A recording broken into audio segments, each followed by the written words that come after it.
عليكم ورحمة الله وبركاته. أهلا بكم في برنامجكم بكل صراحة. النهاردة يوم الماتش، يوم الأهلي إن شاء الله. النهاردة عاوزين كلنا متفائلين وندعي ونقول يا رب إن شاء الله. النهاردة الأهلي هيكسب، وبقول لكم فوز عريض إن شاء الله هيحصل النهاردة في الماتش، وربنا يوفق مستر لاسارتي، عشان التشكيل أهم حاجة والبداية أهم حاجة. جمهور الأهلي هيعمل اللي عليه وزيادة، احنا واثقين في جماهير النادي الأهلي. مستر لاسارتي التشكيل اللي من وجهة نظري يا ريت اللي يبدأ بيه علي لطفي طبعا عشان الشناوي مش جاهز، معلول، أيمن أشرف، سعد سمير، محمد هاني، السولية، ندفيد، رمضان صبحي، أجاييه، حسين الشحات، وأزهر. قلت كذا مرة على ناصر ماهر، ناصر ماهر مش وحش، ناصر ماهر كويس جدا، بس مش مؤثر في صناعة الفرص على للمهاجمين أو اللي جايين من تحت. هو شغلته صانع ألعاب، ما بيصنعش أهداف. فأنا بتمنى إن أجاييه هو اللي ينزل تحت راس الحربة، وزي ما قلت في الفيديو اللي فات، ورمضان شمال وحسين يمين، وإن شاء الله هنكسب ومكسب كويس جدا إن شاء الله.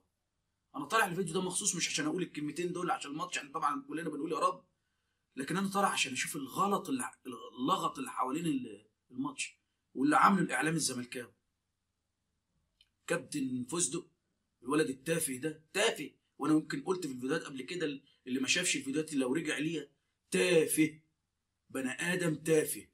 كابتن فوزدو على راي الاستاذ علاء صادق، كابتن فوزدو. والواحد طلع لنا اشكال تانية زي البلاص وزي عفت نصار اللي عايش في نظريه المؤامره ده، مغموسين فيها لحد ونفهم، والله مغموسين فيها لنظريه المؤامره. ناس مأجرة ساعتين في الحدث ولا في المحور، ساعتين مأجرينهم، ساعتين. يعني لو قالوا صباح، لو مسوا على بعض قالوا مساء الخير هم وكلموا لهم مكالمتين هتخلص ساعتين. لكن ازاي ما يتكلمش عن ناديهم؟ هم دول ما يتكلموش عن ناديهم. ما هو انا يعني برضو بقول لجمهور الاهلي عشان ياخد باله، لو دافعين الزمالك مرتضى منصور، لو دافع الفلوس من جيبه من جيب نادي الزمالك في الساعتين هنا والساعتين هنا، كنت انا. لكن عاوز اقول لجمهور الاهلي مش هم اللي دافعين، الزمالك مش دافع، ده اداه. شويه المذيعين التافهين دول اداه، عارفين احنا مين اللي دافع لهم عشان يهاجموا النادي الاهلي. دول الساعتين هنا ولا الساعتين هنا ما فيش غير النادي الاهلي وراهم، ما بيتكلموش غير عن الاهلي، ما بيتكلموش عن ناديهم خالص. وطبعا شفنا اليومين الاخرانيين دول، المسؤول المتحدث الرسمي عن شبكه الثوره بيتكلم عن الحكم، بيقول لك جات لنا رسائل من مصر. التافه فوزدو ده، كابتن فوزدو التافه اللي انا قلت له قبل كده والله تافه، جاب لنفسه وجاب لاهله النعيله، تافه. كايب الراجل بيتكلم عن الحكم ويقول لك الحكم الملاكي، ويطلع عفت نصار يقول الحكم الملاكي اللي اساسا ما بيعرفش. عفت نصار ما بيعرفش يتكلم. والشريف البلاص حكم الملاكي، ما عندهمش غير الحكم الملاكي، وهاشتاج من جمهورهم الحكم الملاكي. ده سكريبت ومكتوب، ده يطلع يقول وده يطلع يقول، وده في هنا في القناه دي، وده في القناه دي، وده في القناه دي. ايه ده؟ يعني ناس حتى بصوا لناديكم ده، احنا ما بنتنافسش في بطوله واحده، ويرجع يقول لك نبذ التعصب ومين اللي بيعمل التعصب. انا بقول لجمهور الاهلي اعرف، انا طالع بس اقول ان الحمله دي مدفوعه الاجر.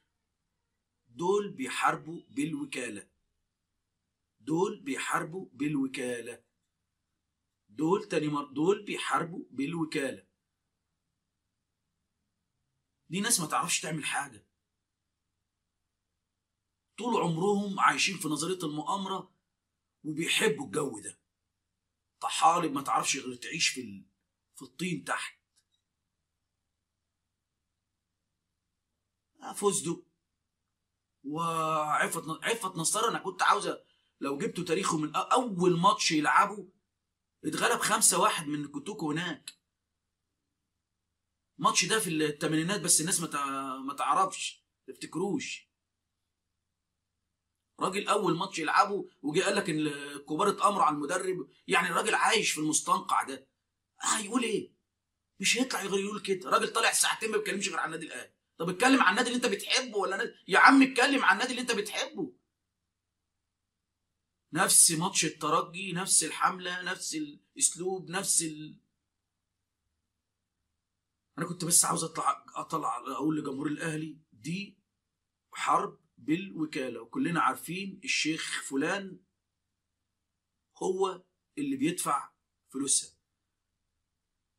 لو نادي الزمالك فلوسها مدفوعه من ايرادات النادي ما كانش هيحصل الكلام ده خالص.